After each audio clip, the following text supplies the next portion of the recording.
Okay, so I think I'm gonna go ahead and get started. Can you guys hear me? We're good? Cool. So does anybody know about INOX in the room? Yes, no, maybe? Thank you. I know Trevor does. No, there's a couple people. Okay, so as you guys can see, I'm Cole from INOX. I'm our senior account manager. I'll be talking to you guys about INOX in general today, kind of giving you guys some tips for men's jewelry. So the background from INOX is we are a 316L stainless. That's the backbone of all the product. Scratch resistant, waterproof, rust free. You have no problems with the stainless over time. We also offer a PVD plating. Is anybody familiar with PVD plating? So it's physical. It's a step up. So it's physical vapor deposition. That means that we're going to go 3 microns deep into all the product, meaning it's not going to scratch, wear, or tear over time.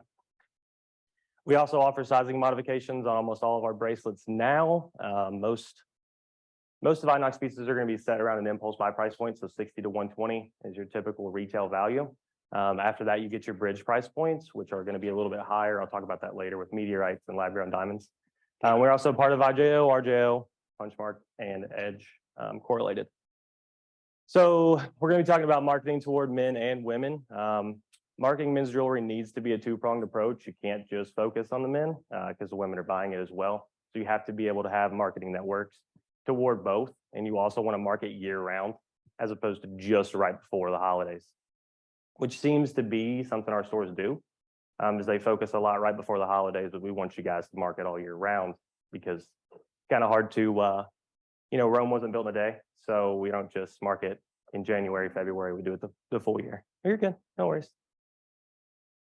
So next we're going to talk about marketing toward cultural influences. I don't know if anybody's watched a baseball game recently, but everybody is wearing a chain, it seems like.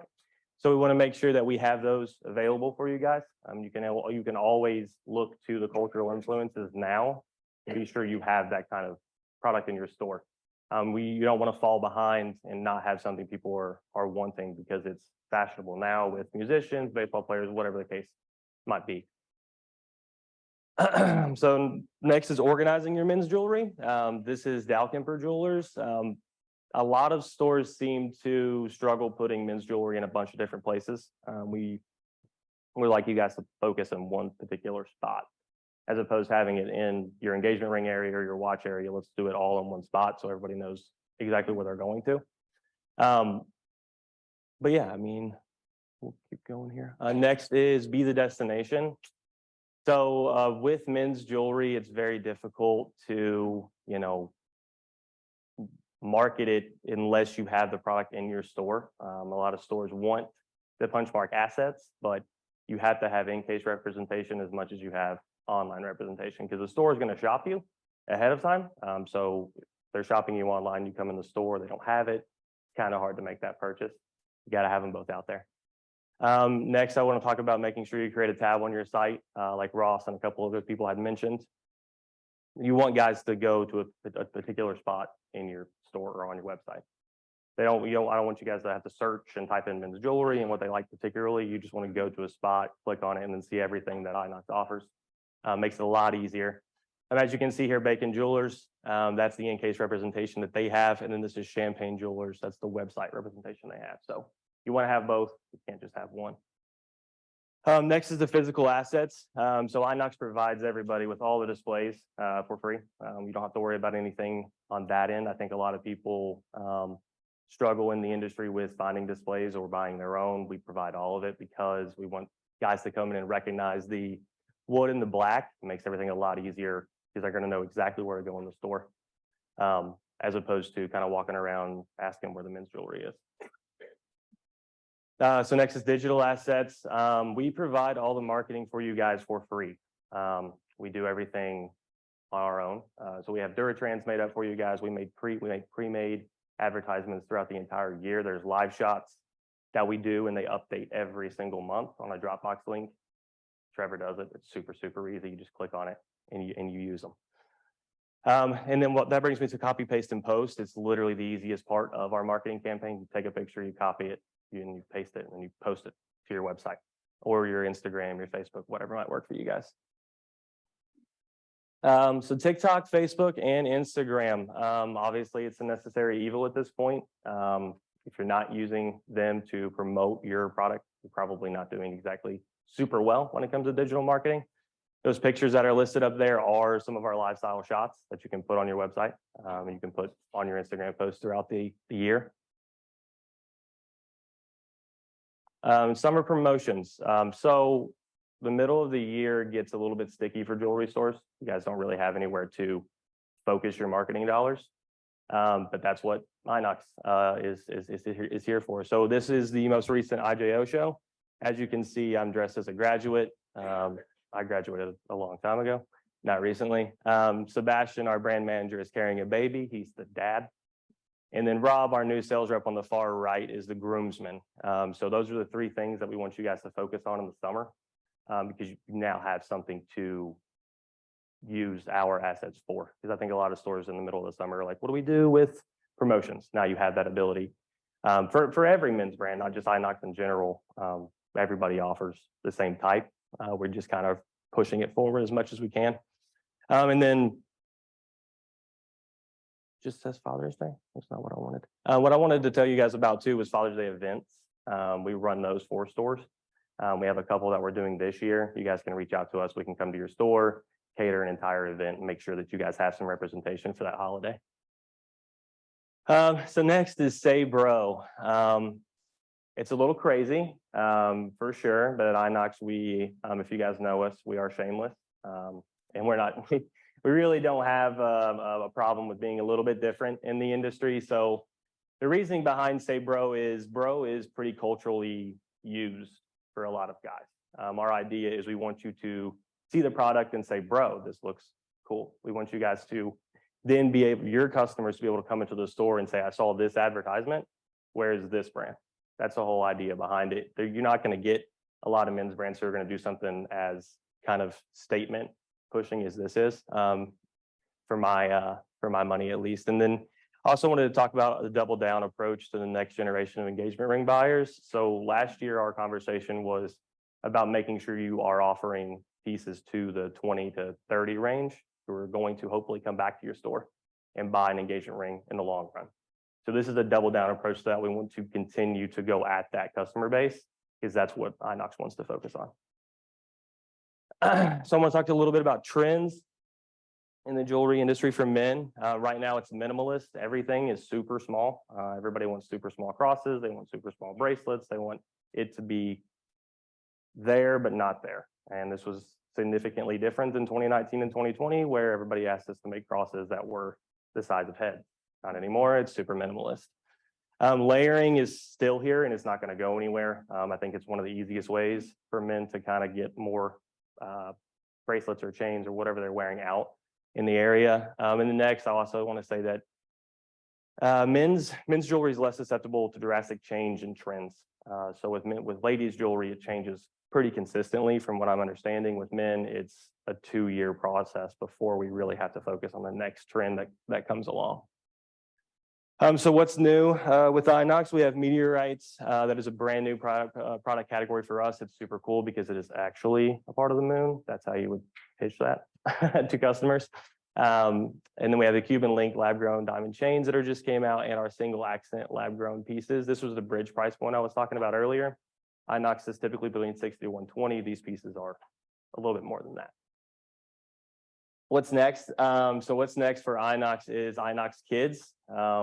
It's a big thing for us right now. At every show we go to, I feel like there are jewelry store owners who say, my daughter or my son and all 20 of his 11 to 15-year-old friends want jewelry. This was literally taken yesterday from one of our stores in Connecticut. This is Chase, and he's wearing our new CZ Cuban chains. And it's just kind of funny that the jewelry industry now is way more acceptable to men wearing jewelry as it was 10 or 15 years ago.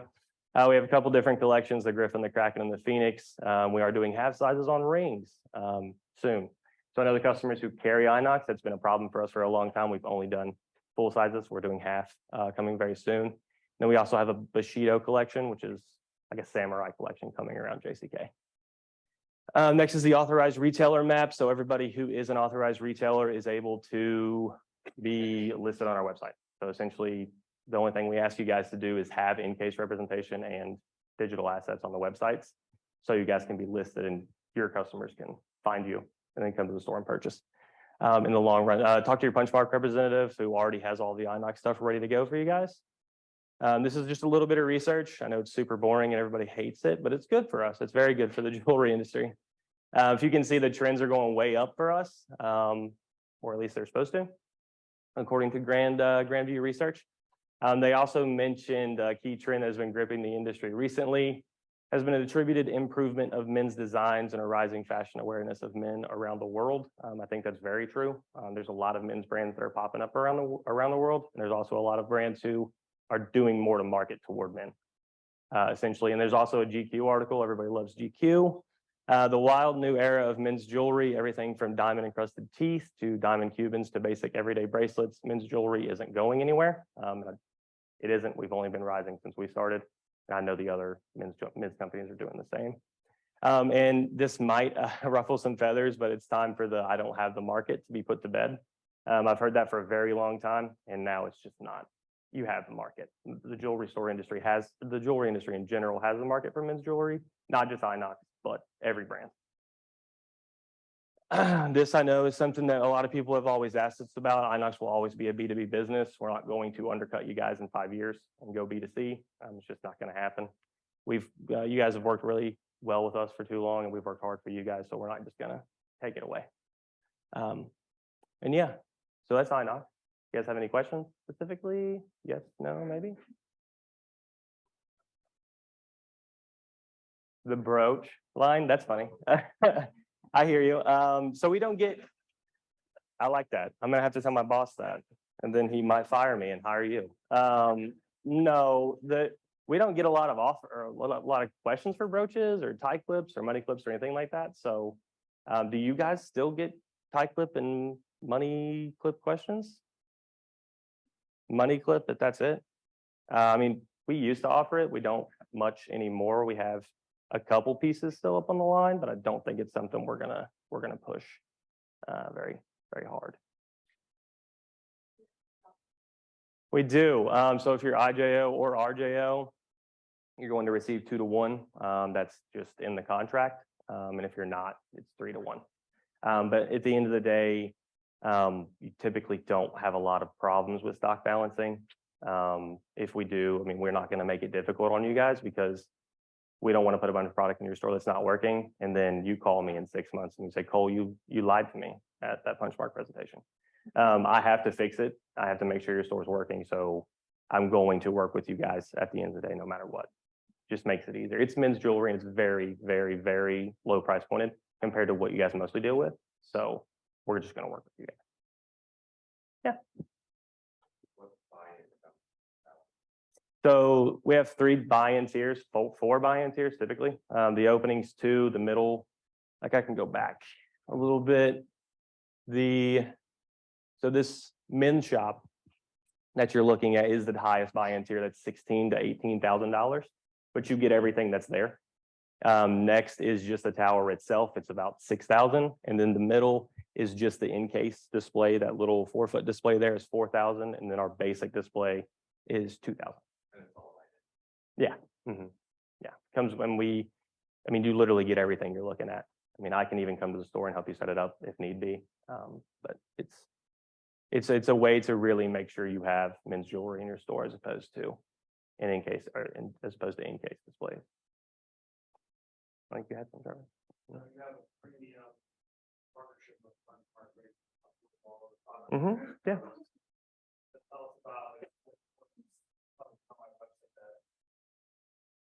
So you don't have in stock in your store. We keep everything in stock in our headquarters in Norwalk, Connecticut. So if you need it that day, as long as you tell me before 2 Eastern, I'm probably getting it out that day as long as we have it in stock. And our website shows live inventory as it's being sold. So once you guys have a login, you can see the inventory throughout the day and go from there.